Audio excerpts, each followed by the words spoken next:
Pedro, nos ha saludado y nos ha ¿Qué comentado. tal? Buenas tardes a todos. Buenas tardes, José. Buenas tardes. Juan Pedro, antes de empezar y presentar a Alejandro, yo no sé si de la Vicaría 6 queréis comentar algo. No, de momento no hay ninguna novedad. Habéis resucitado como Dios quiere y manda. Efectivamente. Bueno, pues yo con muchísima alegría os quiero presentar a Alejandro Sanz, que ha sido uno de los profesores de la escuela ya en años pasados. Quiero agradecerle su disponibilidad. Sobre todo quiero agradecerle, pues eso, que esté con nosotros. Él es profesor en Comillas, en la Universidad Pontificia de Comillas, da distintos cursos, entre otras cosas el que nos acaba de citar de Deusto, de Filosofía Política y Económica, y él hoy nos va a ayudar a reflexionar sobre un tema que es importantísimo y que además tiene especiales repercusiones en la Iglesia Católica Española. El tema es la presencia pública de los cristianos.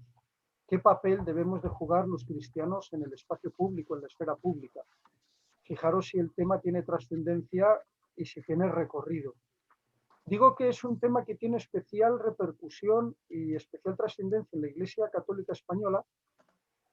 Voy a dar solo un dato que algunos que me conocéis sabéis que a veces lo repito. Y lo repito no porque tenga otros datos, sino porque por desgracia siguen siendo válidos. Fijaros, allá a mediados de los años 50, un hombre tan absolutamente moderado y equilibrado como era el cardenal Herrera Oria, ¿recordáis? El que fue el famoso periodista, que ya adulto se metió sacerdote, obispo de Málaga y luego cardenal. El cardenal Herrera Oria, don Ángel, decía que el catolicismo español era un catolicismo muy pobre en virtudes sociales. Curiosamente, unos 21 años después, allá por el año 76, creo recordar, un hombre con un perfil y un recorrido en muchas cosas bastante distinto al del cardenal Herrera Oria, don Vicente Enrique Tarancón, dijo casi lo mismo. Que el catolicismo español era un catolicismo con poca sensibilidad social y que los católicos españoles teníamos en esto un poco, por decirlo de alguna manera, la sensibilidad dura. Pero es que otro cardenal con un perfil muy distinto al del cardenal Tarancón, que fue el cardenal Suquía, el que a mí me ordenó cura, el cardenal Suquía, a mediados de los años 80, unos 10, 12 años después del cardenal Tarancón, repitió lo mismo. Y luego hemos tenido en España un debate muy complejo, y lo seguimos teniendo, ya no solo sobre la sensibilidad social de la Iglesia Católica y de los católicos españoles, sino cómo hay que entender esa sensibilidad social y a través de qué cauces tenemos que vivirla, expresarla, manifestarla. Y aquí viene, yo creo que la importancia del tema de hoy, de cómo situarnos, de cómo gestionar, de cómo manejar este tema tan importante y tan delicado. Y yo me alegro que nos lo dé Alejandro, porque Alejandro de este tema sabe mucho. Así que yo me callo y que Alejandro nos hable, él es el que sabe. Así que, insisto, Alejandro, muchísimas gracias por estar con nosotros y compartir tu tiempo y tu sabiduría, que es mucha. Pues mira, nada que agradecer, Ignacio. Para mí es un placer y una alegría poder compartir esta tarde con vosotros y abordar un tema tan importante y al mismo tiempo tan complejo, con ramificaciones tan diversas como tiene lo que es la presencia de un cristiano en la comunidad política, en la vida pública. Cuando me ha presentado Ignacio, él me ha presentado como profesor de teología. Yo pertenezco al departamento de teología dogmática de la Universidad Pontificia de Comillas, pero previamente, muy jovencito, con 21 años, hice la carrera de Derecho, soy abogado, y con 22, de ahí un poco, y me vais a permitir que cuente un poquito de mi vida porque está íntimamente relacionado con la clase que voy a dar yo. Yo hice la carrera de Derecho muy joven, empecé con 16 años, acabé con 21 y me fui a Bruselas a hacer un curso de Derecho Comunitario. Vine a pasar las Navidades y por un accidente, 5 meses después, acabé de alcalde de mi pueblo. Con 22 años era alcalde de La Cabrera, el pueblo donde nací, un pueblo de aquí de la Sierra de Madrid, la Sierra Norte de Madrid. y con 25 años, con 22, como decía, era alcalde, con 29 era parlamentario, con 30 años me nombran director general de Administración Local, después paso a ocupar la viceconsejería y la Consejería de Asuntos Sociales de la Comunidad de Madrid, después la Secretaría General de Justicia y me corté la coleta en el servicio público después de 17 largos años como director general y viceconsejero de Deportes de la Comunidad de Madrid, año en el cual, en el año 2004, me fui ya a ayudar a montar una pequeña universidad pontificia dedicada al apoyo a las comunidades cristianas en países del Oriente Próximo. Luego, después ya incorporarme a Comillas y a Deusto, que es ahora donde doy clase. ¿Con esto qué quiero decir? Pues que conozco un poco la experiencia de primera mano. Con 22 años, muy jovencito, entré de alcalde y con 41 me jubilé de la vida política hace 16 años ya, hace 16, 17 años. Y digamos que lo he mamado de primera mano, lo he conocido, lo he vivido, además de una forma muy intensa. Ha sido una experiencia, como diría Sabina en una de sus canciones, de una intensidad provocadora, se puede decir así. Y por eso ese tema me gusta abordarlo en muchos aspectos en primera persona, porque digamos que he estado ahí y que me ha tocado dar pedales a la bicicleta con lo que cansa, ¿no? Y claro, la primera dificultad que uno se encuentra cuando empieza a hablar de la política es justificar cómo es posible que alguien se dedique a la política siendo el arte de la política un arte tan denostado en la actualidad. Es decir, hablar de los políticos y de la política es hablar de un mundo especialmente sucio, significa tanto como introducirse en un terreno pantanoso, especialmente oscuro, donde la corrupción, el egoísmo, los intereses partidistas, etcétera, vienen a imponerse, por decirlo así, sobre lo que es el servicio público, el servicio a los demás. Y yo cuando hago esto, lo primero que hago es ir al origen de la palabra. La palabra polis es una palabra, como sabéis bien, griega, que tiene una doble acepción. Polis significa ciudad, como sabemos todos, pero polis significa también, era el término que utilizaban los griegos para denominar a aquellos que se tomaban la molestia por los problemas de los demás, el que se preocupaba por las cosas de los demás. Ese era el político en la Grecia de Demóstenes en el siglo VI a.C. La palabra opuesta en griego a polis era idios. De idios ha llegado al castellano la palabra idiota.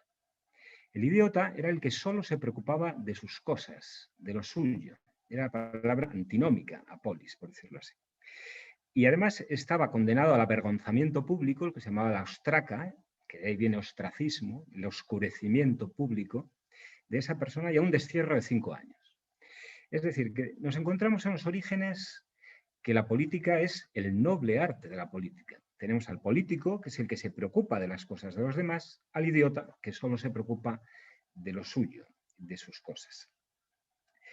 Por eso, lo primero que conviene hacer cuando hablamos de la política, o del servicio público, o de la comunidad política, yo creo que lo primero que hay que hacer es volver a ennoblecer la palabra, volver a dignificarla, porque ha sido arrastrada y sigue siendo arrastrada una y otra vez por la mala praxis, por el mal ejemplo que unos u otros han podido tener. Y de hecho hay una cosa clara en la política, eso os lo digo también por experiencia, y es que no hay grises. Aquí o vienes a servir o vienes a servirte.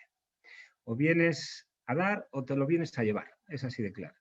No hay grises. Entonces conviene que el que llegue a la política lo tenga muy claro. Y tenga muy claro de que esto es una vocación. Es un acto de servicio. Don Agustín García Gasco, al que muchos conoceréis, un llorado obispo de Madrid, obispo auxiliar de Madrid, decía que la política no es sino una manera de vivir el servicio de la caridad, dice literalmente, una manera de vivir el servicio de la caridad, en lo cual coincide prácticamente con lo que escribió Pablo VI en Octogésima Ad Veniens, cuando dice que la política es una manera exigente de vivir el compromiso cristiano al servicio de los demás. Bueno, pues en estos términos, digamos que habría que entender lo que es la presencia del cristiano en la vida pública y en la comunidad política. Ahora hablaré de algunos de los documentos más importantes, pero yo debo decir, y también aquí vuelvo ponerme en primera persona, que una de las decisiones, la decisión que tomé en el año con 22 añitos de meterme en este tobogán, en este pantano de la política, vino motivada porque unos meses antes acababa de publicar la Conferencia Episcopal Española, en el año 1986, había publicado un documento que se llamaba Católicos en la vida pública, que me hizo reflexionar y me invitó a dar el paso definitivo para pasar, digamos, a ponerme al servicio, en primer lugar, de mis vecinos de aquí, del pueblo, donde estuve 8 años de alcalde. Es decir, la política no es ningún postizo que uno pueda en un momento determinado pegarse o ponerse a su actividad profesional, a su actividad familiar, a cualquier otra tarea. La política, como dice muy bien Gaudium et Spes, la Constitución Conciliar Gaudium et Spes, en el capítulo 4, en la segunda parte de Gaudium et Spes, en el capítulo 4, dice que es un acontecimiento de la persona en su naturaleza intrapersonal, dice. Es decir, no es algo que se añade, no es algo que se yuxtapone a la política. El servicio político, el servicio público, es un modo de construir la realidad, de construir la sociedad en la que vivimos. El sexto de los 9 principios de la doctrina social de la Iglesia es el principio de participación. Y el principio de participación es el que habilita y nos exige y nos solicita a cada uno de nosotros a hacernos presentes en la vida política. Y aquí es absolutamente fundamental distinguir 2 aspectos. Distinguir lo gubernativo o lo estatal o lo administrativo, si queremos decirlo así, de lo público. O dicho de otra manera, entre el Estado, las administraciones que están aquí y el individuo que está aquí abajo, entre estas 2 realidades hay un mundo inmenso. A ese mundo se le llama lo público. Y ese mundo inmenso que se llama lo público y que también se llama la sociedad o la sociedad civil en términos gramscianos, por decirlo así, es el resultado de la participación de los individuos.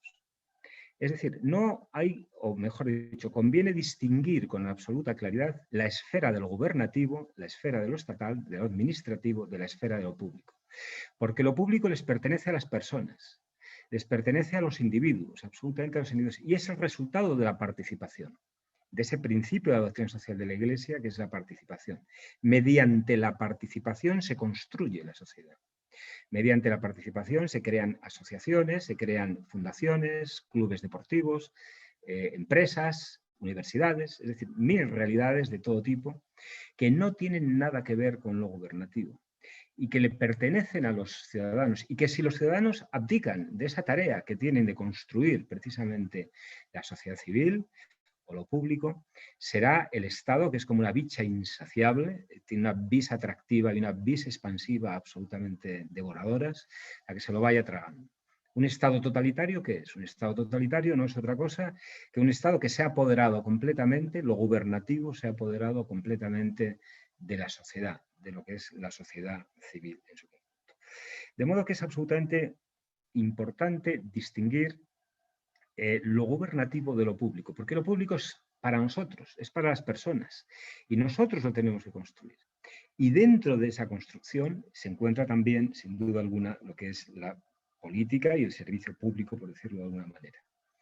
En este sentido, uno de los debates de mayor actualidad que hay en este momento y que tal vez puede significarse en 2 posiciones de 2 eminentes, digamos, pensadores, es si la Iglesia tiene derecho a hacerse presente en la vida pública. El debate entre laicismo y laicidad, que es un debate que ha abordado a fondo Benedicto XVI, sobre todo en su discurso en Westminster Hall y en el discurso en los Bernardinos de París, esos 2 grandes discursos. Es decir, la necesidad de distinguir laicismo de laicidad y también la necesidad de establecer unas relaciones correctas entre la Iglesia y la sociedad civil, la sociedad política, digamos, en la que vive. Para simplificar, llamamos laicidad a lo que es la separación de ámbitos de la Iglesia y del Estado, pero donde el Estado tiene una percepción positiva de la Iglesia. Es decir, igual que el Estado tiene una percepción positiva del deporte, de las bellas artes, de la música, de muchas otras realidades sociales que apoya, fomenta y promociona, de la misma suerte y del mismo modo tiene una visión positiva de la Iglesia, que tiene también su espacio de desenvolvimiento debido. ¿Qué es el laicismo? El laicismo parte también de la separación de la Iglesia y del Estado, pero tiene una visión excluyente de la Iglesia. Quiere retirarla del ámbito público. Un poco es el planteamiento de Rawls, de un pensador americano muy influyente, jurista, que se llamaba John Rawls. John Rawls decía que la vida religiosa, las creencias, tenían que producirse pues en la mesa camilla, en la sacristía, en la sala de estar de tu casa. Pero que las religiones, las creencias, los credos no tenían nada que decir en el ámbito público.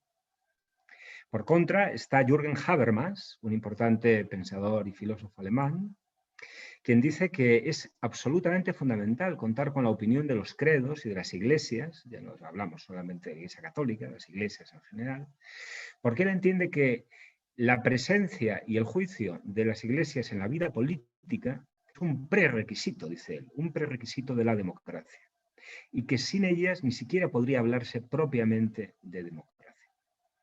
Claro, el debate está en estos términos, un poco, es decir, laicismo o laicidad. Dejamos a la Iglesia que respire y le damos su ámbito de libertad, por decirlo así, o la excluimos completamente, como dice Rawls. Claro, a Rawls habría que decirle dos cosas. Primero, que no distingue correctamente, como he dicho hace unos minutos, el ámbito de lo gubernativo o de lo estatal y el ámbito de lo público, porque lo gubernativo es una cosa y lo público nos pertenece a todos y también, desde luego, a las iglesias, a todo el mundo. Eso por una parte. Y por otra parte hay otra cosa que es evidente. Cualquier religión, ya no hablo solamente del cristianismo, de los católicos, cualquier religión tiene como objetivo fundamental transformar el mundo. Es decir, el cristiano tiene que ser sal, tiene que salar una tierra sosa, tiene que ser luz, es decir, tiene que iluminar una tierra oscura, tiene que ser fermento. Está llamado a transformar el mundo en el que vive. Pedirle a una religión o pedirnos a los católicos que nos quedemos metidos en el cuarto de estar de casa es algo imposible. Porque ¿cuál es la razón de ser de la Iglesia? ¿Cuál es la razón de ser última de la Iglesia? Dar continuidad al mensaje del anuncio del reino de Dios, de Jesucristo. Jesucristo retorna al Padre, pero nos encomienda a nosotros que prosigamos su tarea de anunciar el reino de Dios. Y ese anuncio del reino de Dios, esa evangelización, es decir, evangelizar el mundo, es la tarea y es el mandato expreso y específico de Cristo en Mateo 28. Id a todas las partes, predicad a todas las partes la alegre noticia, la buena noticia. Esa es la tarea de la Iglesia propiamente. Luego, si esa es la tarea específica y última de la Iglesia, ¿cómo es posible que nos quieran dejar metidos en la sacristía o en el cuarto de estar de la casa? Es absolutamente imposible. La Iglesia, entonces, lo que tiene que hacer es proponer. ¿Proponer el qué? Ya he recordado lo que decía Gaudium et Spes, que el servicio público, la presencia de un cristiano en la vida pública no es un postizo, no es algo que dices, bueno, hoy de 3 a 6 o durante... Es algo intrapersonal, es decir, forma parte de nuestra naturaleza como seres sociales que somos. Y aquí viene a colación precisamente todos los principios de la doctrina social de la Iglesia, los más importantes, desde luego, que son los que el cristiano está llamado a proponer a una sociedad. Yo esta mañana en clase estaba explicando el tema de bioética, de la bioética, y un alumno me preguntaba precisamente que si no sería mejor para la Iglesia pues no polemizar con temas como la eutanasia. Como sabéis, el proyecto de ley acaba de entrar en las Cortes Generales en el mes de enero, o de temas de interrupción del embarazo, temas relacionados con la vida en general. Y bueno, pues es que si no queremos polemizar, pues nada, nos callamos y nos salimos de casa. Yo creo que no, lo que hay que hacer es claramente polemizar, con respeto, con aprecio por todos los demás, con afecto por todos los demás, pero lo que hay que hacer es proponer. La Iglesia propone, no impone, pero sí que propone. Tiene un mensaje que proponer y un mensaje que trasladar a una sociedad que, bueno, pues una sociedad herida en muchos aspectos y también en el ámbito no solo de la fe, sino en el ámbito de la razón. Yo creo que ahora más que nunca conviene hilvanar de nuevo fe y razón, conviene atar fe y razón, porque la razón le lleva a la fe a sus últimas fronteras, eso está claro, y al mismo tiempo la fe es un elemento absolutamente decisivo, absolutamente en una razón bien entendida, por decirlo así. De modo que todo lo que tengamos que decir en relación con la vida, la bioética, en relación con los derechos humanos, en relación con la opción preferencial por los pobres y los marginados y los más necesitados de la sociedad, en relación con los problemas migratorios, con la violencia, con las relaciones entre la Iglesia y el Estado, con las libertades públicas, ahí la Iglesia tiene un juicio y ese juicio lo tiene que proponer. De modo que yo creo que la presencia de los católicos en la vida política y en la vida pública no es solamente algo conveniente, yo pienso que es una necesidad absolutamente inaplazable. En una sociedad como la nuestra, además, que es endemoniadamente compleja, endemoniadamente compleja. Hay un artículo del año 2015 de don Antonio Guerrigues Walker que se llama VUCA, V-U-C-A, que es el acróstico de lo que él dice, lo que caracteriza a la sociedad de nuestro tiempo. Él dice que las sociedades contemporáneas son sociedades volátiles, la V de volátil, inciertas, en inglés incierto es uncertain, es con la U, pero es volátil, incierta, compleja y ambigua. Es verdad, la sociedad en la que vivimos es una sociedad muy compleja y tiene elementos muy variados y muy desarticulados muchas veces. Es incierta porque las certidumbres han desaparecido prácticamente. Las cosas cambian a una velocidad vertiginosa de un día para otro. Yo les digo a mis alumnos que no hay nada más viejo que un periódico de ayer. Uno se coge el periódico de ayer, es la cosa más, es casi arqueología prácticamente, ¿no? Además son sociedades complejas, donde se están transformando continuamente las realidades, la sociedad de la información en la que estamos viviendo, todo el mundo de los big data, las transformaciones que estamos viendo en la familia, en la educación, en la calle, en los gustos, en la concepción de la persona, en la concepción de la realidad, de la sociedad, de la historia, de tantas cosas. Y por último son ambiguas, es una sociedad ambigua, es decir, nunca se presentan las cosas claramente. Hay luces y hay sombras, como decía José Ortega y Gasset en las meditaciones del Quijote. Él dice, se ve, el mundo le vemos entre dos luces a esa hora de la tarde en que no se distingue un hilo blanco de un hilo negro, decía él, ¿no? Así es la sociedad también, muy ambigua. Y lo que nos parece claro por un lado, por otro lado presenta zonas de oscuridad y así sucesivamente. En este contexto de una sociedad buca, de una sociedad volátil, incierta, compleja y ambigua, yo creo que es absolutamente fundamental aprender a discernir. De hecho, una de las cosas fundamentales de los hándicaps que yo más echo de menos en el servicio público y en la vida política es una muy deficiente formación por parte de una gran parte pues, de los actores que están en la vida política, los que conozco a muchos muy de cerca durante todos estos años y creo que yo una de las cosas que más echaba de menos es precisamente una formación mínima para razonar bien, simplemente, para poder discernir y para distinguir, porque también en la política como en la vida no todo vale, no todo vale. Es decir, es absolutamente necesario optar y elegir, hay que saber elegir. Para saber elegir uno tiene que tener las coordenadas horizontales y verticales precisas para poder tomar esas decisiones. El relativismo brutal en el que estamos absolutamente metidos, donde vale todo y además nada se distingue, es decir, todo tiene el mismo peso y el mismo valor. Y lo mismo vale, pues yo qué sé, Nietzsche o Schopenhauer o Hegel, que el último señor que ha aparecido en el último periódico de la esquina. Ese relativismo está conduciendo evidentemente a unos problemas importantísimos en cuanto a la hora de enjuiciar la realidad. Y por otro lado nos encontramos también con todos los falsos profetas, que los ha habido siempre y que los seguirá habiendo indudablemente. Falsos profetas en el sentido de que es muy fácil invitar a las utopías, invitar a lo que queda fuera de la realidad. Yo también esto lo razono muchas veces con mis alumnos. Utopía es una palabra que si la descomponemos significa utopos. Tenemos utopos. ¿Topos qué es? De topos viene topografía, ¿no? de topos. Topos significa terreno, significa realidad, significa un lugar que existe. Utopos es algo que está fuera de la realidad. Invitar a vivir algo que está fuera de la realidad es una barbaridad. Es como si queremos meter la pata de un hipopótamo en el zapatito de Cenicienta. Es que no entra. No entra ni mucho, ni poco, ni nada. Gran parte de los genocidios y asesinatos en masa, desde Hitler a Mao, a Stalin, etcétera, se han hecho en nombre de utopías, de mesianismos locos, absolutamente, que han intentado traer a la realidad lo que estaba fuera de la realidad. Todo esto es absolutamente fundamental, discernirlo y conocerlo. ¿Cuáles serían? Bueno, yo estoy hablando de muchas cosas y muchas muy dispersas y que darían lugar a recorridos muy amplios. Me interrumpéis cuando queráis. Hablamos de que tampoco se trata de una lección magistral, se trata de que todos, como decía Ortega, nos llevemos algo en el bolsillo. Ortega decía, para mí la persona es interesante cuando después de estar con ella un rato me llevo algo en el bolsillo, y que no es la cartera, evidentemente.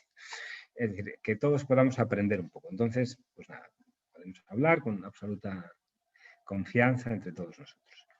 Os dije que para mí influyó, en mi decisión personal, influyó el documento que sacó la Conferencia Episcopal en el 86, que se llama Católicos en la vida pública.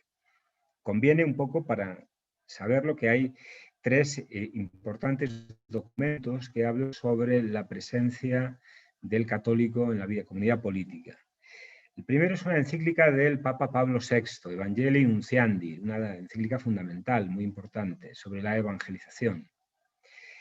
El segundo es un documento, en este caso, de Juan Pablo II, que se llama Christe Fideles Laici, los laicos cristianos. En tercer lugar, la primera encíclica de Benedicto XVI, que es Deus Caritas Est.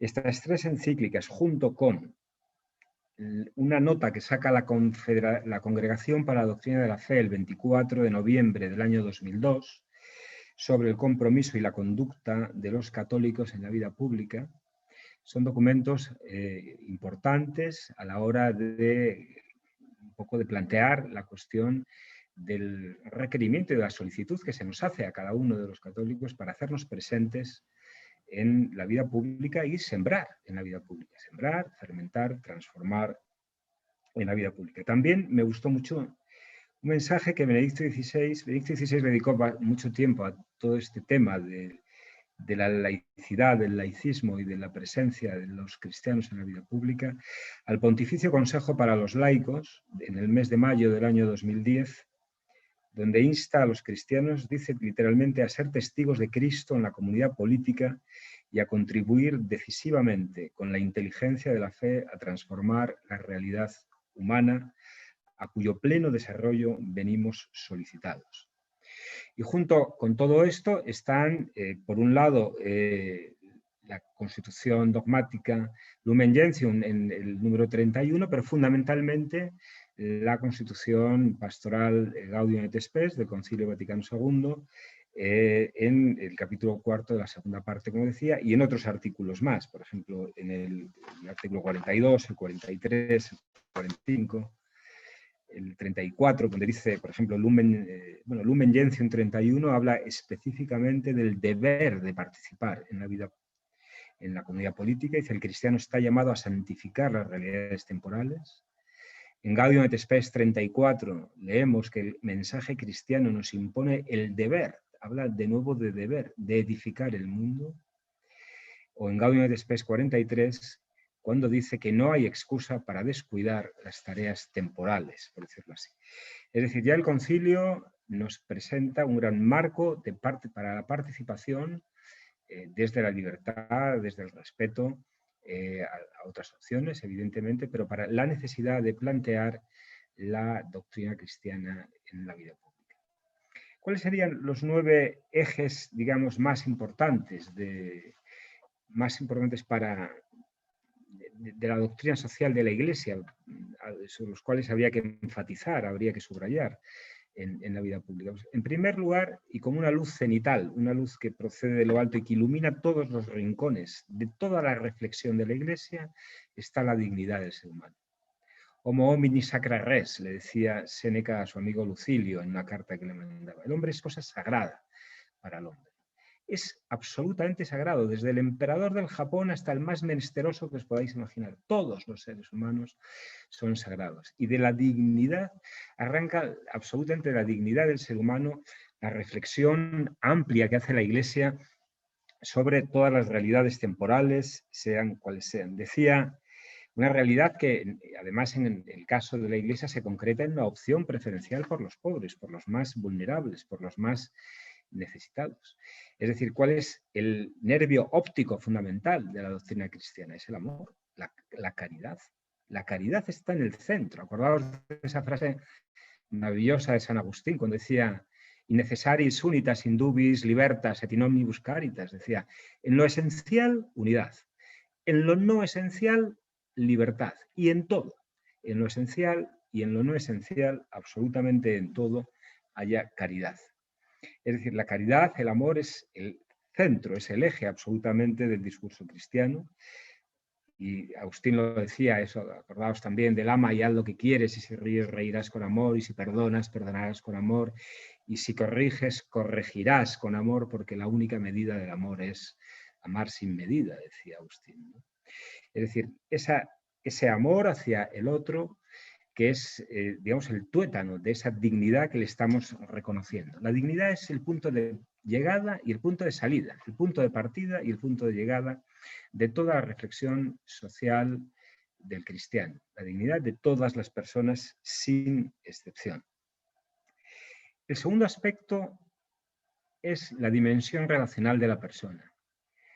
Es decir, no vivimos solos. Decía también Agustín, yo soy muy agustiniano en muchas cosas. Decía San Agustín que el hombre egoísta es un hombre curvado sobre sí mismo. Incurvatus se ipsum, decía. Está enroscado sobre sí mismo, está incurvado sobre sí mismo.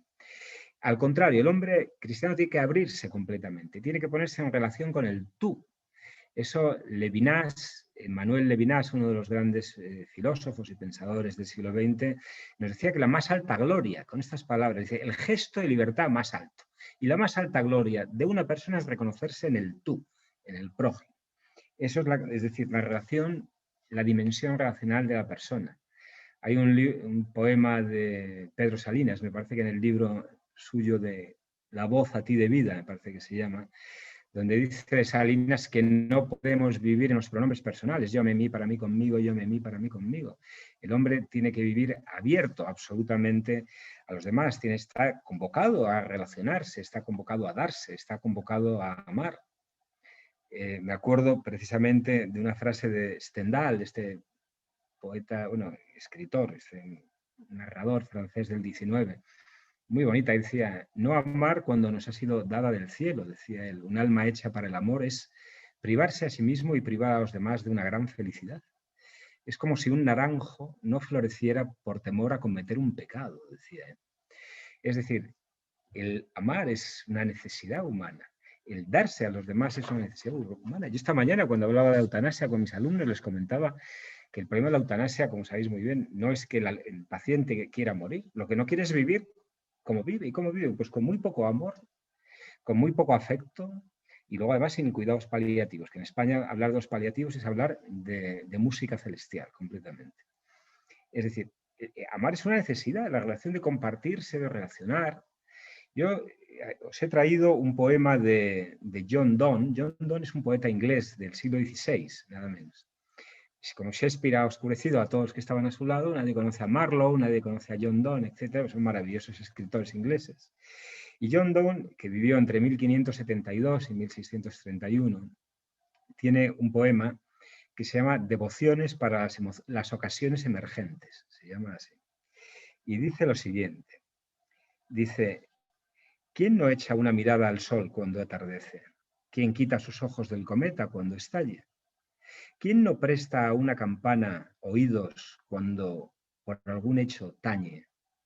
¿Quién puede desoír esa campana cuya música lo traslada fuera de este mundo? Ningún hombre es una isla entera por sí mismo. Cada hombre es una pieza del continente, una parte del todo. Si el mar se lleva una porción de tierra, toda Europa queda disminuida, como si fuera un promontorio, o la casa de uno de tus amigos, o la tuya propia. Ninguna persona es una isla. La muerte de cualquier hombre me disminuye, porque me encuentro unido a toda la humanidad. Por eso, no preguntes por quién doblan las campanas, doblan por ti. ¿Por quién doblan las campanas? El título de la obra de Hemingway está fusilado del poema de John Donne, que lo sepáis todos, ¿no? Esto lo escribió en el año 1624. Es decir, las relaciones determinan absolutamente, las relaciones personales, nuestra existencia. Y en tanto que la determinan, nos obligan precisamente a ponernos a disposición de los demás. Y eso también hay que decirlo, y hay que decirlo en voz alta. Vivimos en racimo, vivimos en comunidad, todos dependemos de todos. Yo hoy no hubiera podido dar la clase o estar aquí si no hubiera un señor que conduce el autobús y que me ha llevado hasta la clase, y un portero que me abre la puerta de la universidad, y un señor que lleva el mantenimiento informático, que tiene a punto los equipos informáticos. Todos dependemos de todos, absolutamente. En tercer lugar, un tercer aspecto importante de la doctrina social de la Iglesia es el asunto relacionado con los derechos humanos. Los derechos humanos son, para entendernos, como una especie de común denominador, una base ética imprescindible que se predica de todos los seres humanos sin excepción. Son una línea roja, por decirlo así, que no se puede pasar, que no se puede franquear sin, o sea, en su violación, se entiende. Por eso decimos que son naturales, es decir, los derechos humanos son anteriores a que los recoja la ley. Aunque la ley no dijese que yo tengo derecho a la vida, yo tengo derecho a la vida. Aunque la ley no dijese que yo tengo derecho a la libertad de conciencia, yo tengo derecho a la libertad de conciencia. Son previos a la ley, son naturales. Aunque es muy bueno que los recoja el derecho positivo, porque es la mejor forma de preservarlos, de garantizarlos, de protegerlos, por decirlo así. Son universales porque se predican de todos sin excepción, de todos los seres humanos sin excepción. Y son inalienables, no se pueden vender, por decirlo así. No se pueden vender de ninguna manera. Ahora bien, no son absolutos. Es decir, el derecho de uno encuentra su límite donde empieza el derecho de los demás. Quiere decir que cuando a un reo se le detiene, por decirlo así, porque ha cometido un delito flagrante, es una limitación del derecho a su libertad de movimientos, pero porque no es absoluto. O cuando una persona se defiende, cuando es atacada injustamente por un tercero, lo mismo. Es decir, no son absolutos. Y son además inviolables, indisponibles, inviolables absolutamente. La titularidad de los derechos, además, no se puede renunciar, aunque sí el ejercicio. Yo no puedo renunciar a mi derecho a la libertad de prensa, por decir algo, a la libertad de expresión. Pero si no quiero escribir en la prensa, o me quiero callar, o no quiero ir a una manifestación, pues me quedo en mi casa y andando. Pero en todo caso, lo importante a retener de los derechos humanos es que es una línea absolutamente infranqueable para garantizar el qué, lo que hemos dicho al principio, la dignidad. Todo está relacionado con la dignidad de la persona. Toda la reflexión de la Iglesia, sin ninguna excepción, está relacionada con la dignidad de la persona. ¿Cuál sería el cuarto aspecto a tener en cuenta? Pues un aspecto en el que insisten todos los papas, toda la doctrina social de la Iglesia, el Papa Francisco de una manera absolutamente reiterada, que es el bien común. El bien común, que no es otra que el interés que nos tomamos todas las personas por construir esa realidad de la que he hablado al principio, esa sociedad que hemos hablado al principio, y que nos va a permitir alcanzar unas cotas de libertad, de paz, de seguridad, de igualdad, de todo muchísimo mejores. Un bien común que para la Iglesia empieza a construirse por la familia, por construir relaciones familiares saludables, y después por las distintas entidades intermedias, las culturas, etcétera, y que el Concilio Vaticano II lo define como el conjunto de condiciones de la vida social. Esto viene en Gaudium et Spes 26, dice el conjunto de condiciones de la vida social que hacen posible que cada uno de sus miembros alcancen un logro más pleno y más fácil de la perfección, para su perfección personal. Y esto alcanza, lógicamente, a exigencias económicas, a exigencias políticas y sociales. Dentro de lo que es el bien común es donde habría que incardinar precisamente lo que es la vida política y el servicio público. A mí no me gusta hablar de vida política, me gusta hablar de servicio público, Me preguntan, ¿cuántos años está en político? ¿Cuántos años he estado en el servicio público? Porque no lo entiendo de otro modo que como un servicio, como una manera de ayudar a construir esta realidad, que es el bien común, la realidad, la sociedad en la que yo vivo, ya sea en mi pueblo, ya sea en la Comunidad de Madrid, ya sea allá. Estuve también en los tratados de paz entre el gobierno de España y la guerrilla de Guatemala, pues allí también me tocó, bueno, pues donde te toca, en cualquier momento, pues allí hay que construir. Es decir, estamos todos llamados a construir. Ahora, a nadie se le olvide el Salmo 127, también. Si el Señor no construye la casa, en vano se cansan los albañiles. Es decir, ya nosotros tenemos que poner de nuestro lado todo lo que de nosotros dependa, desde luego. Pero hay que contar que no podemos todo, y no lo podemos con todo, sino que también precisamos de la misericordia de Dios. Pues bien, el arte de la política, el noble arte de la política, entendido como yo os lo contaba inicialmente, como lo entendieron los griegos, fundamentalmente, como un arte de preocuparse por las cosas de los demás, de preocuparse por las cosas de todos, por decirlo así.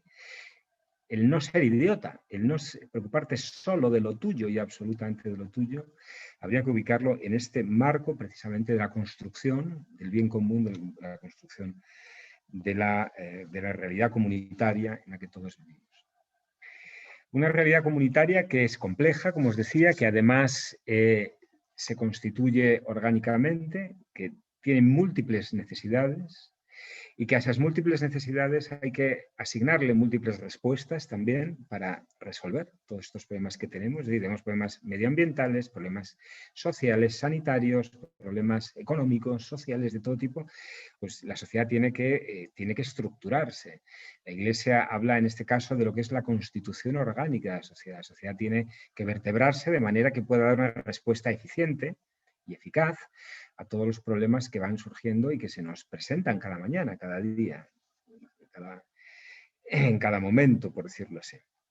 Es, por tanto, urgente, tenemos que ser capaces de localizar las necesidades allí donde están y, acto seguido, arbitrar los medios necesarios para dar respuesta a todas esas necesidades.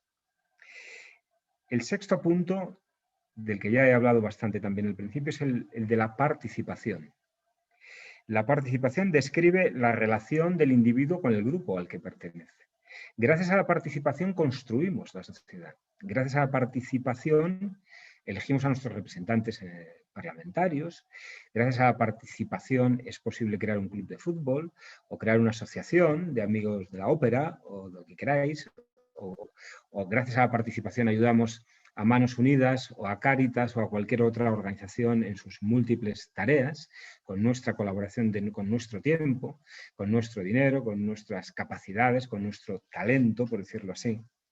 Y ahí, insisto, es absolutamente fundamental distinguir lo público de lo gubernativo, lo público de lo estatal, que son cosas completamente distintas. Lo público nos pertenece absolutamente a todos nosotros. En séptimo lugar están dos principios que la Iglesia siempre ha puesto delante y que los pone además en relación. Son el principio de la solidaridad y el principio de la subsidiariedad. La subsidiariedad es un principio que ya hablaba de él Tertuliano en el siglo III, nada menos. Que significa que algo tan sencillo como que la autoridad tiene que ser ejercida por el órgano más próximo al ciudadano. Es decir, a los órganos inferiores hay que asignarles competencias. Hay que delimitar sus competencias y asignarles competencias. Lo vais a entender muy bien con un ejemplo que pongo. Imaginaos que yo tengo que podar este árbol precioso que se ve aquí en la imagen que está detrás de mí. Sería absurdo que yo me fuera a ver al comisario europeo de Medio Ambiente para pedirle un permiso para podar ese árbol o talarlo. Y de absurdo irme a ver al ministro o a la ministra o al consejero de la comunidad autónoma de Medio Ambiente. ¿Acaso hasta ni siquiera al alcalde, sino que tendría que ver al concejal o al técnico que en concreto se ocupa de estas cosas en mi ayuntamiento? Es decir, la autoridad tiene que aproximarse al ciudadano, tiene que estar en continuo rozamiento con el ciudadano. Y entonces todo lo que se pueda resolver desde la proximidad, que no se resuelva desde la distancia. Ese es el principio de subsidiariedad. Dejar a las entidades intermedias, Es decir, a toda esa sociedad civil que resuelva sus problemas. Y si tienen que resolverlos las administraciones gubernativas o gubernamentales, que lo hagan las más próximas al ciudadano. Y el principio de subsidiariedad está íntimamente relacionado con el de solidaridad. ¿Qué es la solidaridad? Pues es lo que permite construir el bien común. La solidaridad es la capacidad que tenemos de renunciar a lo nuestro para pasarlo al nosotros. La capacidad de renunciar al yo para poner el nosotros delante. Es decir, construir una realidad favorable a todos, favorable a nosotros, favorable al conjunto, a la comunidad política, a la comunidad social en la que vivimos. Subsidiariedad y solidaridad están íntimamente relacionadas. Y a nivel administrativo es además absolutamente fundamental que estén debidamente coordinadas. La coordinación dentro de la vida política y dentro del mundo político es absolutamente fundamental. Yo soy de los que creo que se están dilapidando cantidades monstruosas de recursos, precisamente por una inadecuada colaboración entre unas y otras instancias, entre unas y otras administraciones. Yo siempre me acuerdo hay una anécdota muy divertida del Rockefeller, David Rockefeller, el fundador, el multimillonario norteamericano, fundador de la saga de Rockefeller, el primero de todos, en los años 20 del siglo pasado. Tenía una hija y se empeñó en que la niña aprendiera a tocar el piano.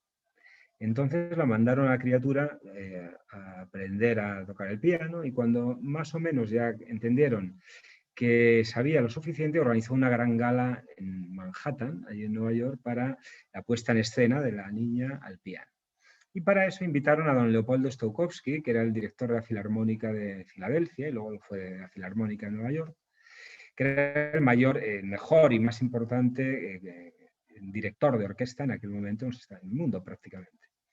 Total, que sentaron a la niña a aporrear el piano, y cuando la criatura terminó, la señora Rockefeller se precipitó a recabar la opinión del maestro, de don Leopoldo Stokowski, ¿no? Y Stokowski contestó de la siguiente manera, dice, pues mire usted, dice, su hija toca el piano con una escrupulosa fidelidad evangélica, de tal suerte que lo que hace su mano derecha no lo sabe su mano izquierda.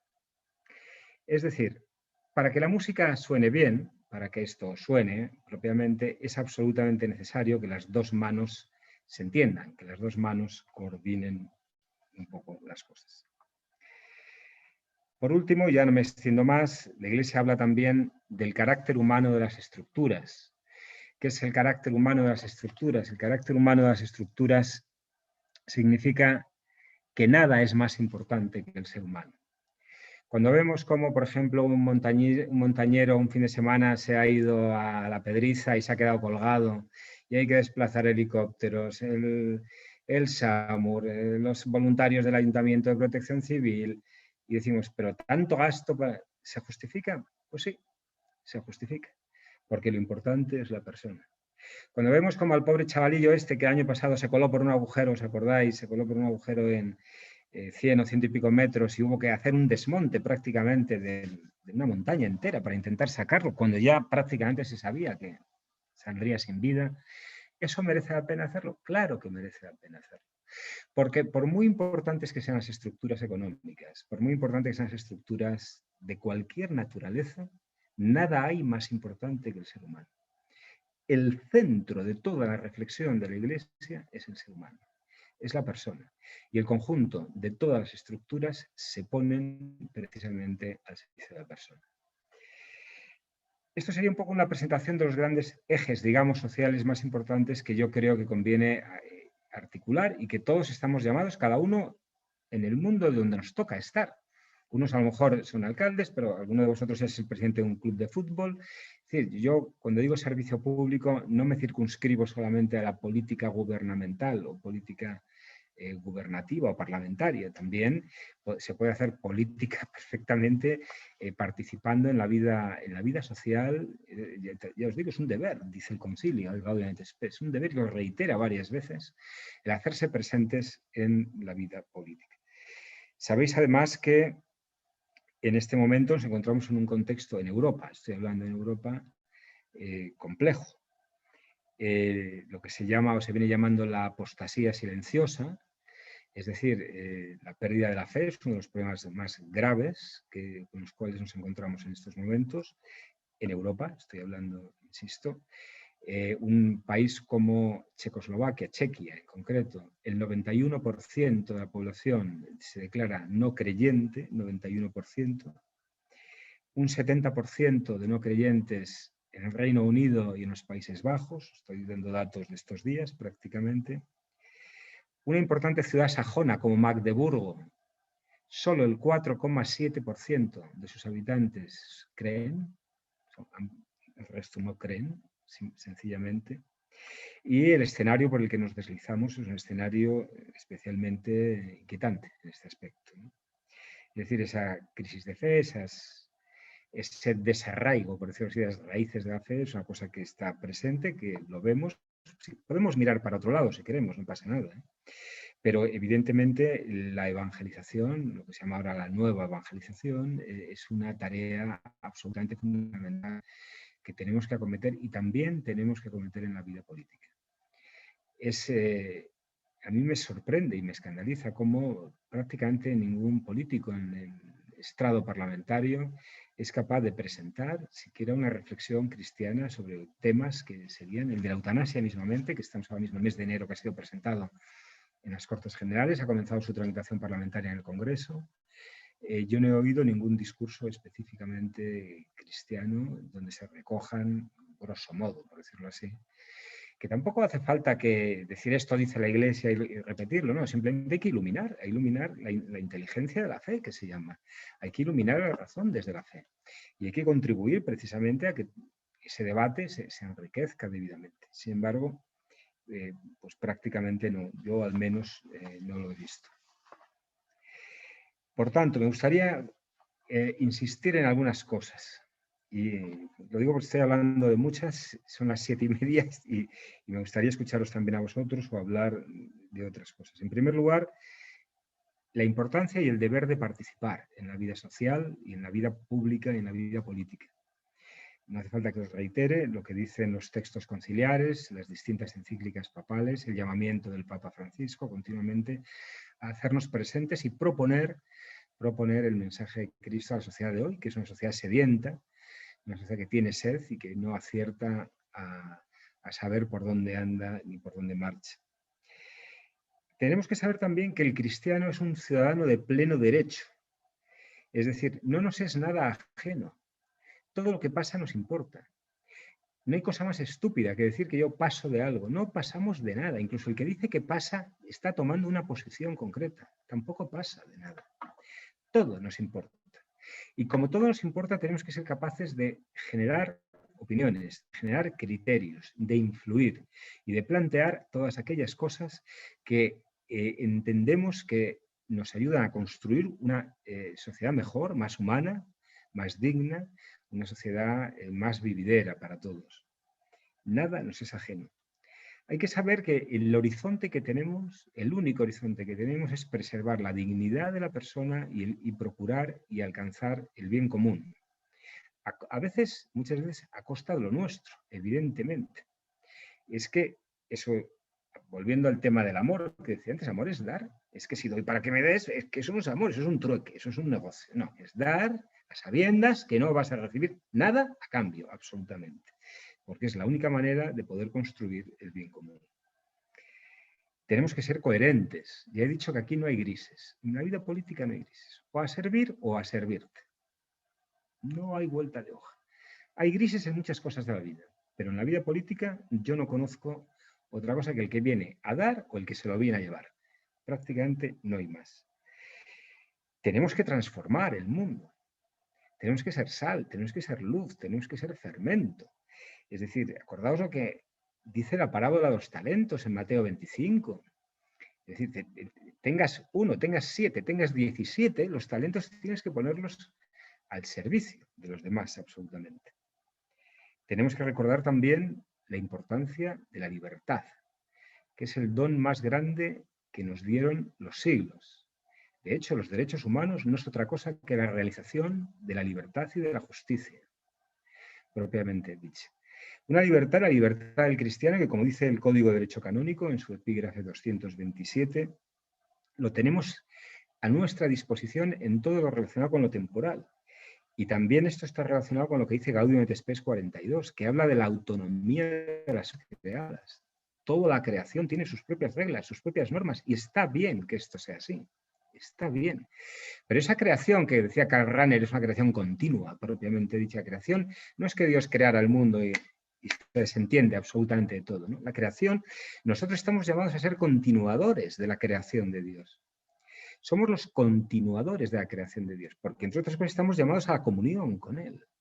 El ser humano, si vemos el libro del Génesis, cuando vemos la creación, lleva una línea ascendente. El sexto día coloca al hombre, crea al hombre, y a la mujer crea al ser humano.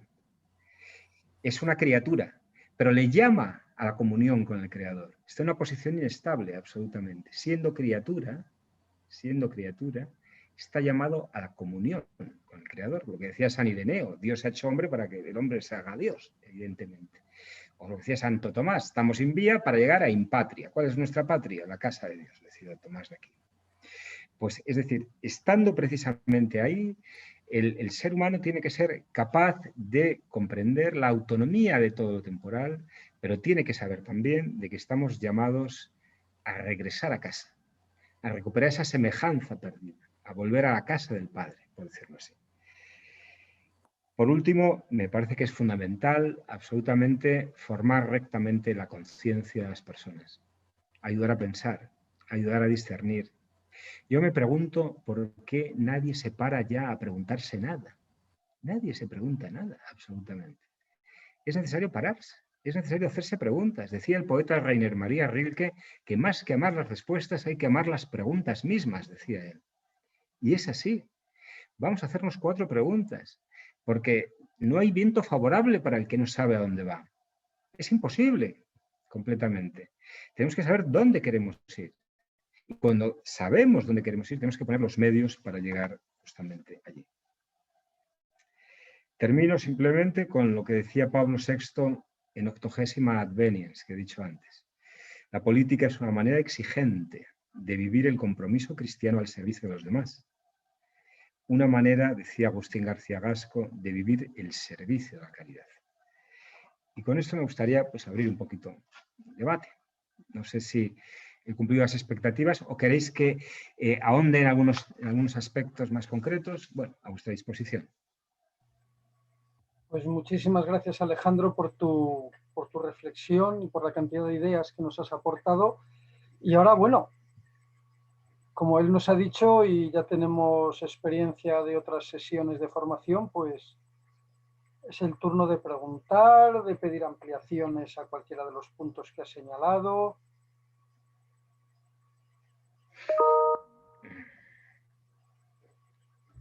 Os toca a vosotros ahora decir. Pues me atrevo a hacerte un par de preguntas que tengo así en la cabeza. Soy Juan Ignacio, vivo en Villalba. Hola, Juan Ignacio. No sé si existe una gran diferencia, imagino que sí, ¿no?, entre la vida política de nivel local y la vida, digamos, a nivel nacional, que tendrá otro tipo de puñaladas, etcétera, ¿no?, intereses y tal, ¿no? ¿Tú te has sentido cómodo como cristiano en este servicio tan concreto, ¿no?, tan, digamos, una calidad tan a lo grande que se puede hacer desde la política cuando estuviste como alcalde? ¿Y piensas que a nivel nacional nos es difícil a los cristianos poder embarcarnos en esta aventura porque lo vemos como muy de escalada, muy, no sé, que no vivimos al menos los valores que deberíamos vivir como cristianos en un ambiente así tan crispado y tan poco caritativo, ¿no? Pues mira, hay una gran diferencia, sí. La vida local, yo siempre digo que un pueblo no es un ejército de casas, ni un ejército de coches, ni un ejército de calles, ni un ejército. Un pueblo es todo eso, pero es mucho más que eso. Yo tuve la suerte de vivir... Ahora me ha venido. ¿Perdón? No, esperad, perdón, Alejandro, ya sabéis que para que se oiga bien, procurad tener todos el micrófono abierto. Toñi, yo creo que tenéis conectados dos perdón. dispositivos. Pues voy a verlo. El micrófono, por favor. adelante Alejandro. Sí, no, en contestación a Juan Ignacio, lo que estaba contando es que los 8 años que fui alcalde yo viví con una intensidad brutal lo que es el servicio a los demás. Yo me acuerdo además, yo llegué a un ayuntamiento arruinado y yo los 2 primeros meses me llevé un somier y un colchón a mi despacho y me quedé a vivir prácticamente en el ayuntamiento. Los 2 primeros meses casi no salía ni del ayuntamiento.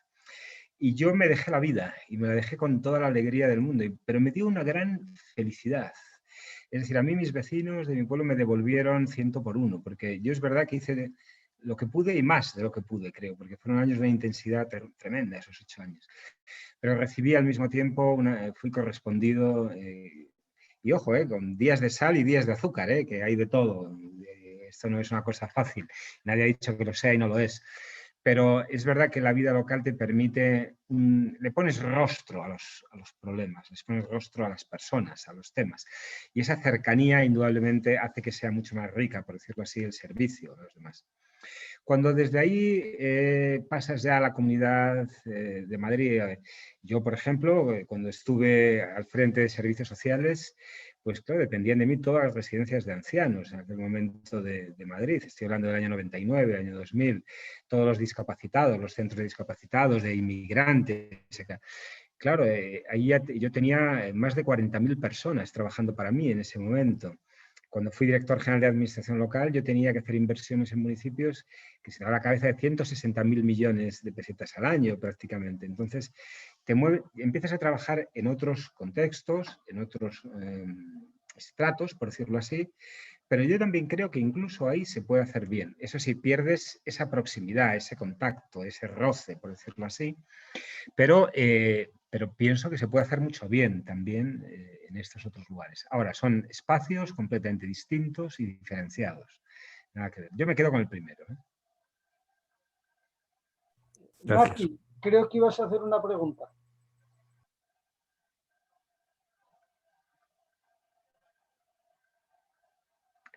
Nati, no te oigo. Ahora sí.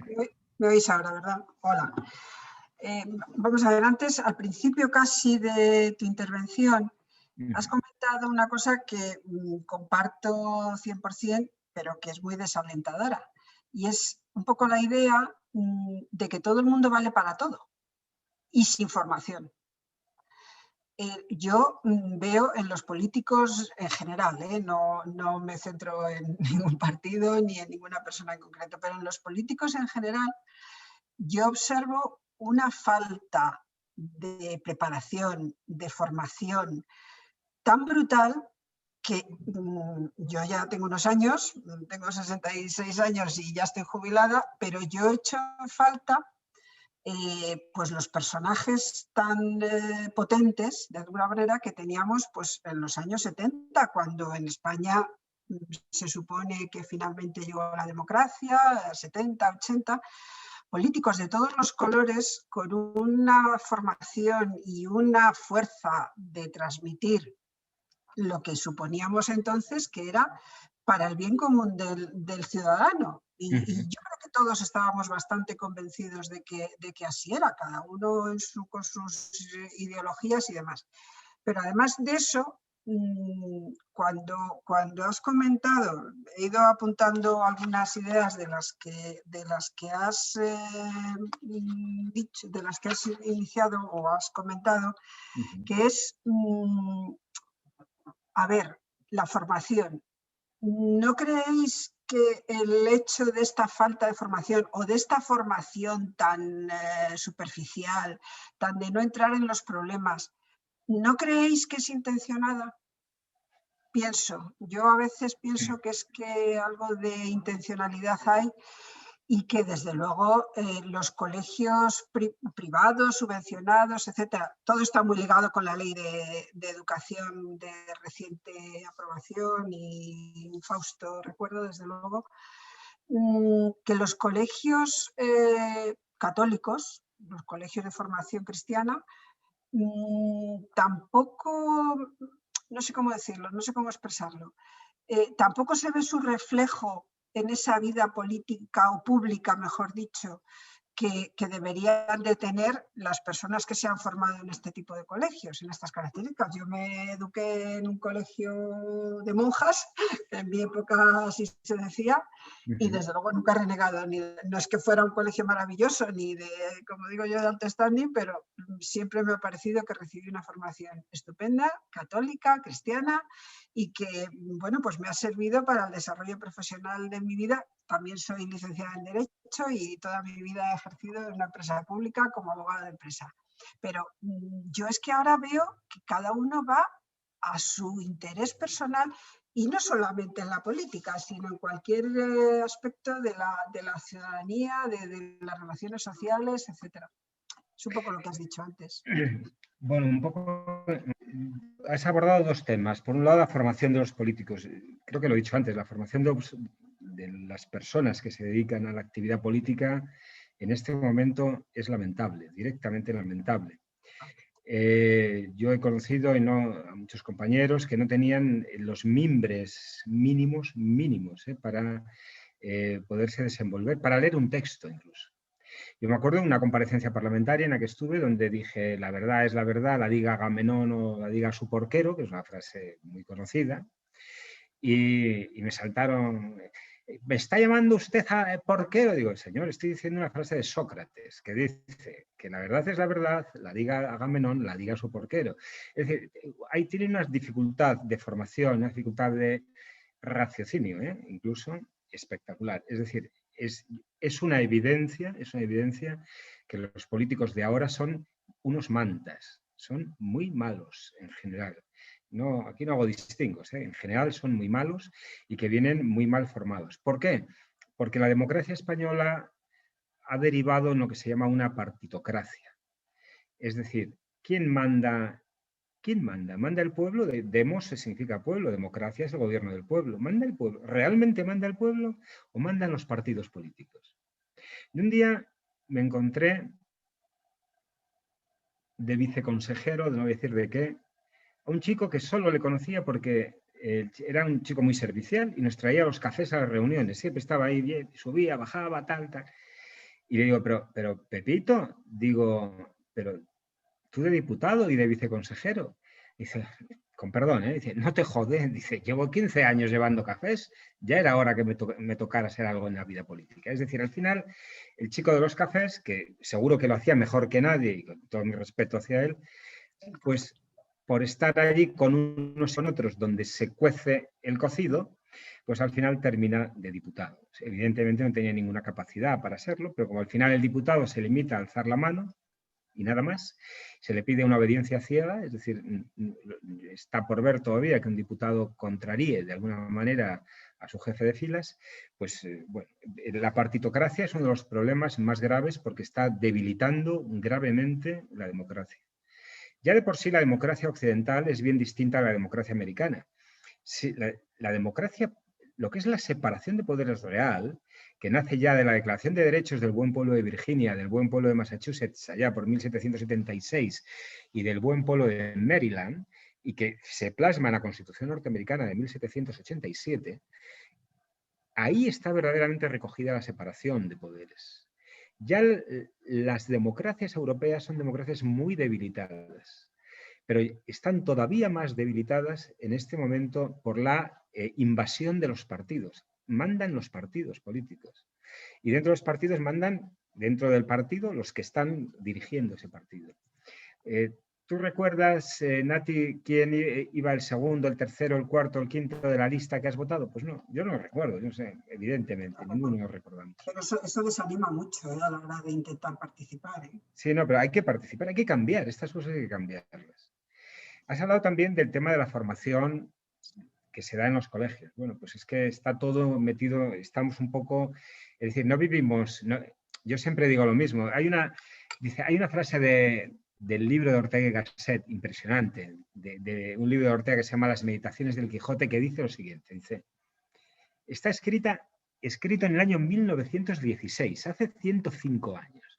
Fijaos la actualidad de la frase, dice Ortega: se dice que los políticos españoles son corruptos y decadentes. Y es verdad, son corruptos y decadentes. Y continúa diciendo, pero estaría bueno, dice, claro, dice, los carniceros españoles corruptos y decadentes, el abogado español, los abogados españoles corruptos y decadentes, los ferroviarios, los tenderos corruptos y decadentes. Dice, y estaría bueno que los representantes de todos esos no fueran corruptos y decadentes. Es decir, los políticos no vienen de Marte, no vienen de Neptuno, los políticos salen de la calle, salen de aquí. Y si tenemos el nivel de políticos que tenemos es porque en la calle es igual. Porque el tendero que te puede tangar, te tanga. El fontanero que te puede tangar, te tanga. El abogado que te puede tangar, te tanga. Y si tenemos una sociedad corrupta, ¿qué queremos? ¿Ángeles virtuosos en la política? Es imposible. Completamente imposible. Los políticos salen de la calle, no vienen de Marte y reflejan con bastante exactitud la sociedad que tenemos detrás. Con bastante exactitud.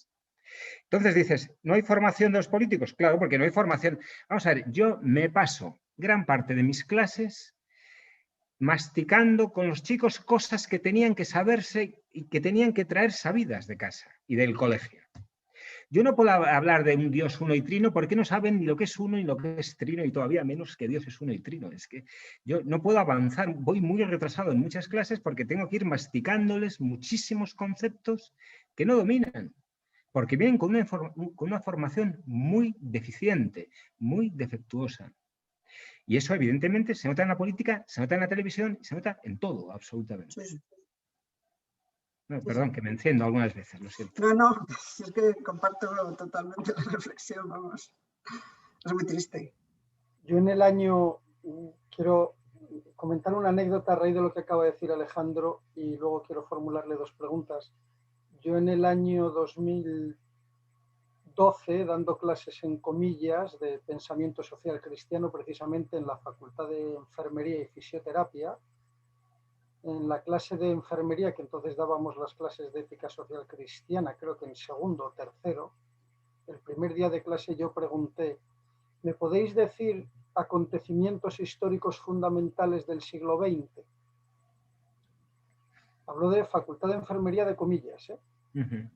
Y una alumna dice, la Revolución Francesa, como acontecimiento histórico fundamental del siglo XX. Y la compañera que estaba al lado la pega un codazo, que yo creía que la parrilla costal se la había hundido, porque se le ha roto las costillas. No, la pegó un codazo, que yo dije, madre mía. Y la dice, no, hombre, no seas burra, el 2 de mayo. Y sabéis que cuando yo estoy de WhatsApp, pero cuando estoy serio, pues os puedo asegurar que la anécdota es cierta. Ignacio, déjame que te haga una postilla muy breve. En un examen del año pasado, empezaba el examen así. Jesucristo nació en el siglo VII antes de Cristo. Hombre, pero eso lo sabe todo el mundo. Así empezaba el examen.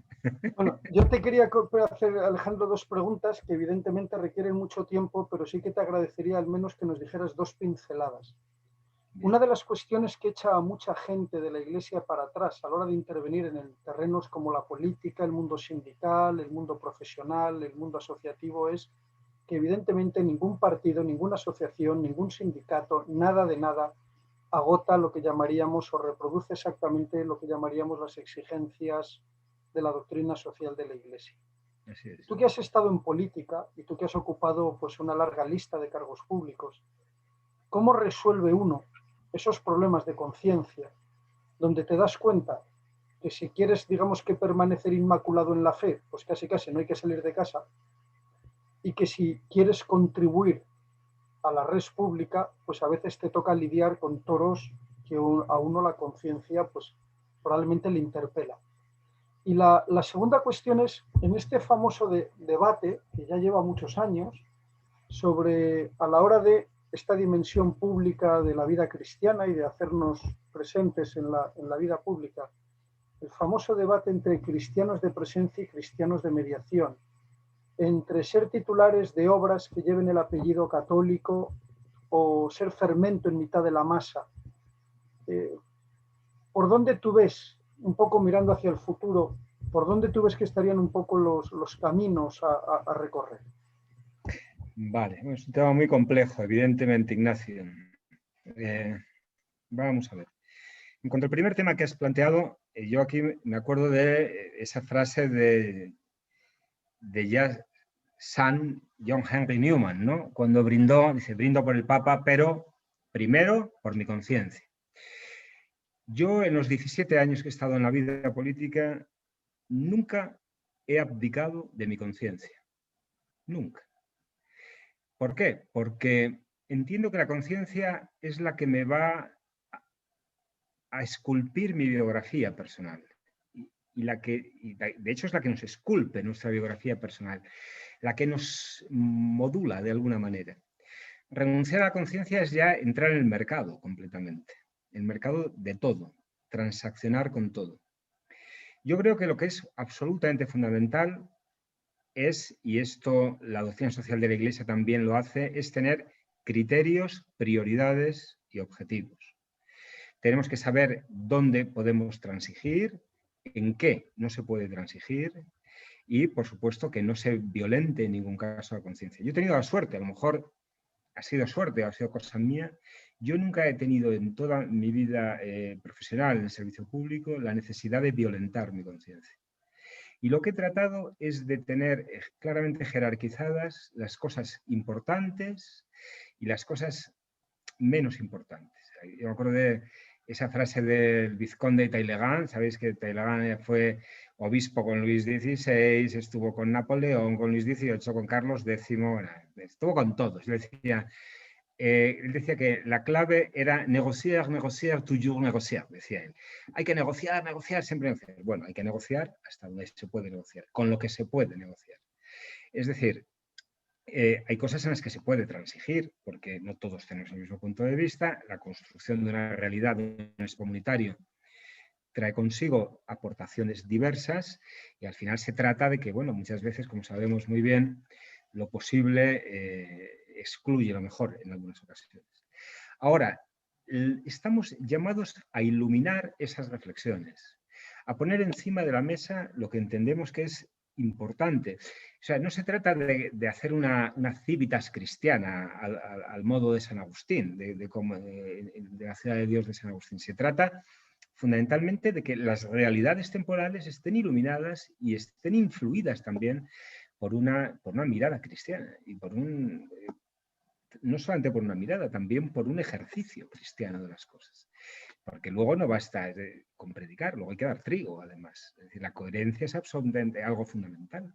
Uno de los grandes puntos por los cuales la política ahora ha entrado en un gran descrédito es la incoherencia absoluta entre lo que se dice y lo que se hace. La enorme distancia, el enorme divorcio que se establece entre lo que se hace y lo que se dice.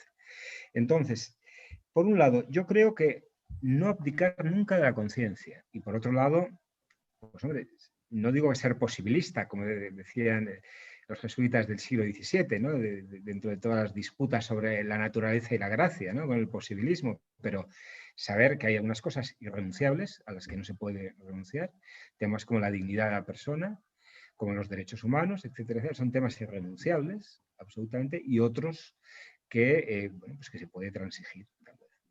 Eso por un lado. En cuanto a lo que planteas, lo de cristianos de presencia y cristianos de mediación, posiblemente hagan falta las dos cosas, seguramente. Lo que más, desde mi punto de vista, es dar un testimonio cristiano. Es lo más importante de todo. No que lleve el apellido católico de... Lo más importante es lo que escandaliza absolutamente, lo que escandaliza es dar un testimonio cristiano. Tenemos que empezar a escandalizar al personal. Eso lo dice el Papa Francisco muy a menudo. Hay que escandalizar y para escandalizar es absolutamente necesario ser coherente. Comprometerte absolutamente con aquello en lo que crees y en lo que te va la vida, en una palabra. Que aparte de eso se pueden construir realidades que pueden llevar una etiqueta a otra etiqueta. Bien está. A mí no, yo creo que decía, es un chiste, pero decía el fraile cuando iba con la moza a cuestas, todo bueno para el convento, decía él. Bueno, pues quiere decir que todo es bueno para el convento, pero vamos, lo más importante de todo, desde mi punto de vista, es empezar a dar testimonio personal.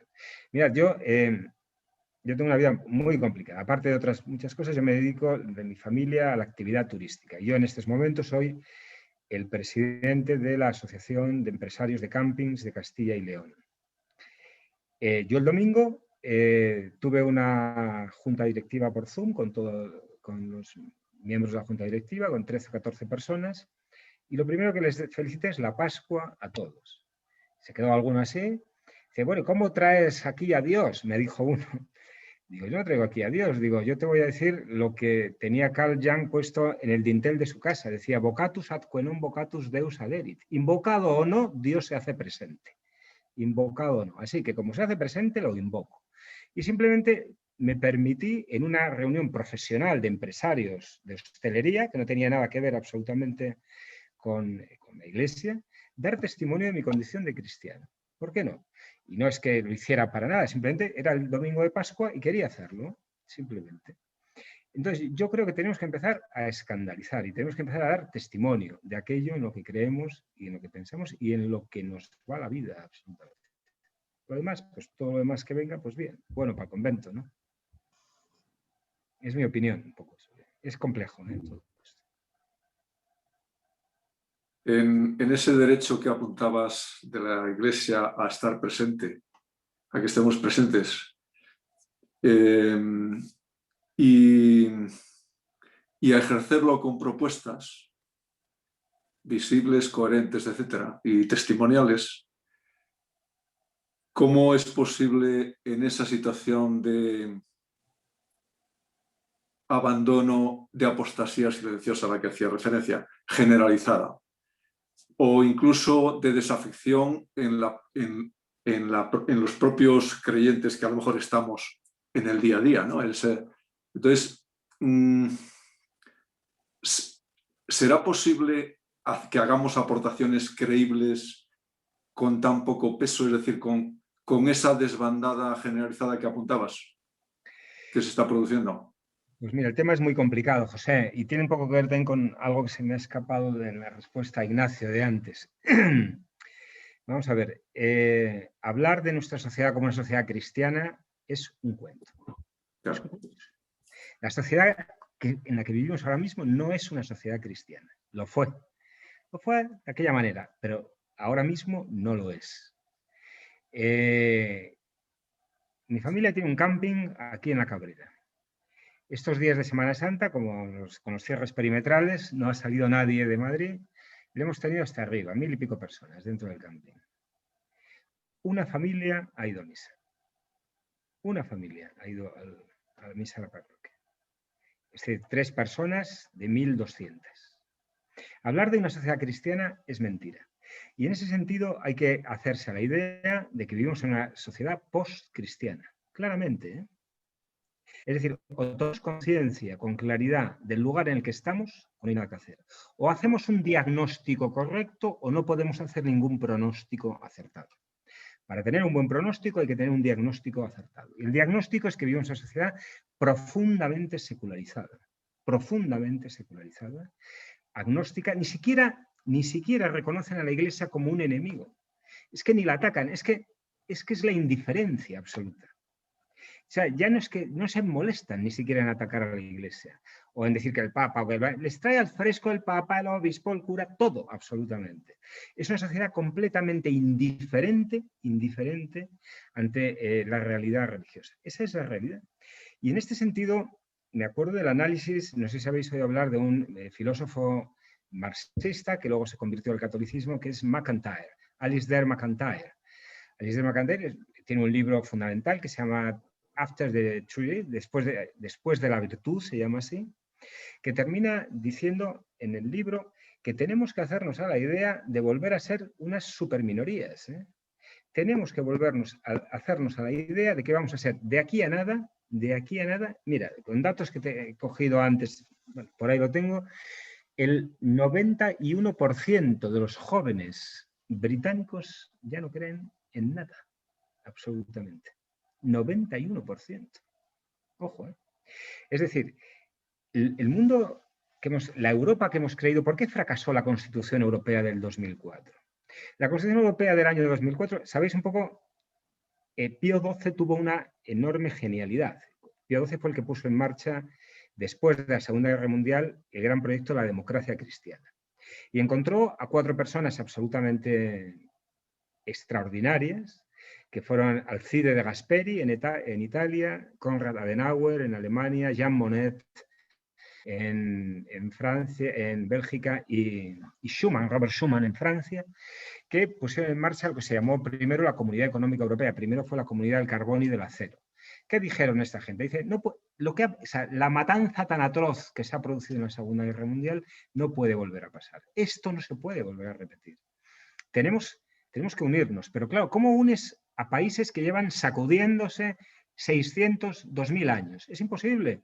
Por las buenas, unir a Inglaterra con Francia, con Alemania. Vamos a hacerlo de otra manera. Vamos a crear intereses. Vamos a ir tejiendo una red de intereses. El carbón, el acero, luego vino la Comunidad Económica Europea, luego la Unión Europea, el Tratado de Lisboa, el Tratado de Schengen, el Tratado de Maastricht.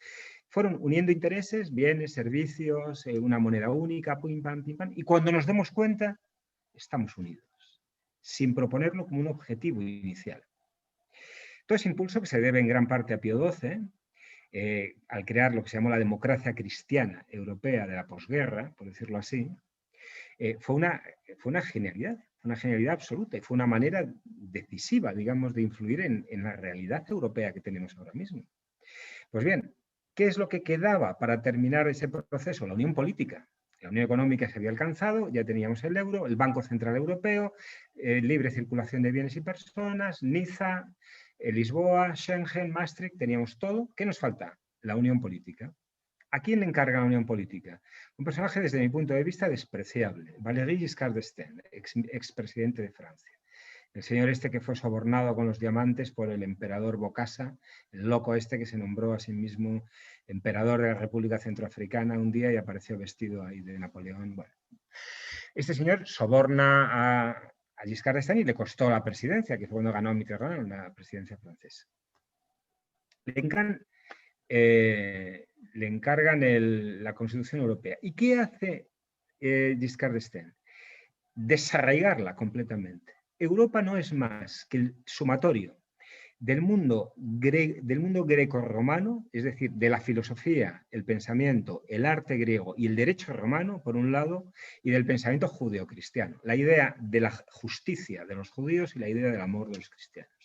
Si tú coges esas dos cosas, te sale Europa, prácticamente. Pues bien, montó una constitución completamente extraña a las raíces cristianas, absolutamente extraña. ¿Qué pasó? Se somete a referéndum. Los primeros, los españoles, como siempre, puestos a ser los idiotas, los primeros. Votamos con un 83% de votos a favor, 17% en contra. Segundo país a votación, Francia, cae. Votan que no. Tercer país, Holanda, cae. No siguió. Ya dos países fundamentales, Francia y Holanda, la habían echado abajo. ¿Cuál era el problema que tenía realmente y que ha impedido seguir adelante en la Unión Política Europea? Pues fundamentalmente el que se había creado un constructo absolutamente ajeno a la realidad europea. Europa, eso dice George Steiner. George Steiner es era un All Souls, un catedrático All Souls de Cambridge, decía él, dice, es imposible comprender ni media palabra de Europa sin el cristianismo. Es imposible ir al Louvre, ir al Prado. Es imposible ir a ningún sitio sin el cristianismo. Nos decía hace poco el presidente del Louvre que el 18% de los recursos humanos que se gasta el museo es en lo que se llaman mediadores culturales, porque llega la gente y ve a un señor con alas al lado de una jovencita que está así y no saben de qué es y qué es este jovencito con alas al lado de una chica que está allí y no saben que es una anunciación, no saben que San Pedro lleva las llaves, que San Pablo lleva la espada, que San Bartolomé lleva un cuchillo. Es que no pueden ir al museo. El problema es que la gente ya no puede ir al museo. Mis alumnos no podrían ir al Museo del Prado porque no se enteran de nada. No sabrían leer ningún cuadro. Y la realidad europea, desde el paisaje, desde el skyline, vete a Segovia y coges el skyline, quita el acueducto. Yo es que soy medio segoviano. Quitas el acueducto y todo lo demás es la catedral, es San Millán, es San Martín. Es decir, vete a un museo, vete a la música sacra, es decir, quien quiera escuchar a Bach o a Mozart, es imposible si no tienes unas nociones cristianas. Pues bien, todo esto que ha sido la herencia cristiana y que ha sido sobre lo que hemos construido, por decirlo así, ahora ya no se puede dar por hecho. En este momento vivimos en un espacio, en un momento de de descristianización brutal. Por eso os digo que cuando yo voy a clase es que ya no me atrevo a decir una palabra porque sé que ni la entienden. Y como creo que no hay cosa peor que construir sobre zona pantanosa, tienes que estar explicando esto para luego apoyarte aquí, y luego apoyarte aquí, y luego apoyarte aquí.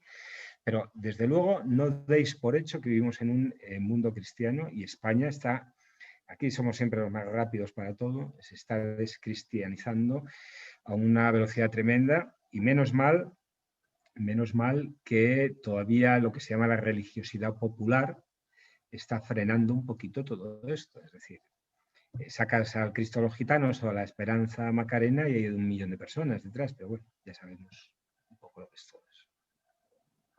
Pues ya sabéis que el reloj... Perdón, no, Alejandro. Solo una cosa, MacIntyre, lo que decía, y ya termino, Ignacio, perdóname, al finalizar su libro, es que tenemos que ir pensando en construir pequeñas comunidades conscientes de lo que hay y dispuestas a resistir, a evangelizar y a fermentar. Es decir, hay que recomenzar, hay que recomenzar.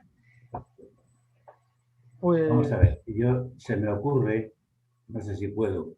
Pedro, yo lo que sí que os voy a pedir, digo, por ser fieles a la hora, es que seas muy, muy breve, por favor. No, es que, vamos, estoy de acuerdo con muchas cosas de las que estáis diciendo, sobre todo con el tema de la incultura a todos los niveles, no solamente religiosa, sino a todos los niveles. Yo he sido enseñante y sé un poco del tema. Lo que pasa es que, vamos a ver, por ejemplo, la doctrina social de la Iglesia la conocen 4. Los que van a la universidad tienen la suerte de poder ir a la universidad y alguno que por curiosidad se ha leído una encíclica. Pero es que ni las encíclicas del Papa Francisco, que son tan atrayentes ahora mismo, la conocen los cristianos que tenemos, que sean pocos o muchos, ¿no? ¿Por qué? Porque no llega. Y entonces esta doctrina, no habría forma de que la Iglesia se planteara de alguna forma el hacerla llegar a la gente, porque a la gente lo que ha llegado es pues una doctrina basada en lo que los curas del momento decían. Y los curas del momento han dicho que la política no hay que tocarla y que cierta política es perniciosa, etcétera, etcétera, porque les convenía mantener una situación X, ¿no? Y entonces eso sigue ahí. Y sigue la incultura religiosa a todos los niveles. Y entonces la gente no se va a meter, y cuando se mete, pues normalmente se mete de una forma pues muy equivocada. Yo creo que es un tema muy largo de explicar y es muy largo, nos llevaría a muchas cosas. Pero vamos, por ser breve ya simplemente dejo el tema ahí, ¿no? Para que lo pensemos, porque creo que la Iglesia se tendría que plantear ahora mismo el cómo transmitir toda esta doctrina y cómo comprometer a la gente, ¿eh? Pedro, algo más serio. La Iglesia somos tú y yo, y José, y Covadonga. Sí, no, por supuesto, la Iglesia somos tenemos que hacerlo cada uno con los talentos que tengamos y hasta donde podamos. Pero vamos, y confiar en la misericordia de Dios, evidentemente. Pero es una tarea personal, que empieza por cada uno de nosotros. Sí, sin duda alguna. Pero vamos, algunos tienen más responsabilidad que otros. Bueno, ahí lo dejamos, sí. Bueno, como veis, a Dios gracias. Dicen que cuando un tema se agota es que no merece la pena. Lo bueno de los temas son cuando pinchas en estos temas que te quedas con ganas de mucho, mucho más. Sí. Así que muchísimas gracias, Alejandro, por tu disponibilidad, por tu sabiduría. En el seminario decíamos de Guasa, en comunidad no demuestres habilidad porque te tocarán más muertos.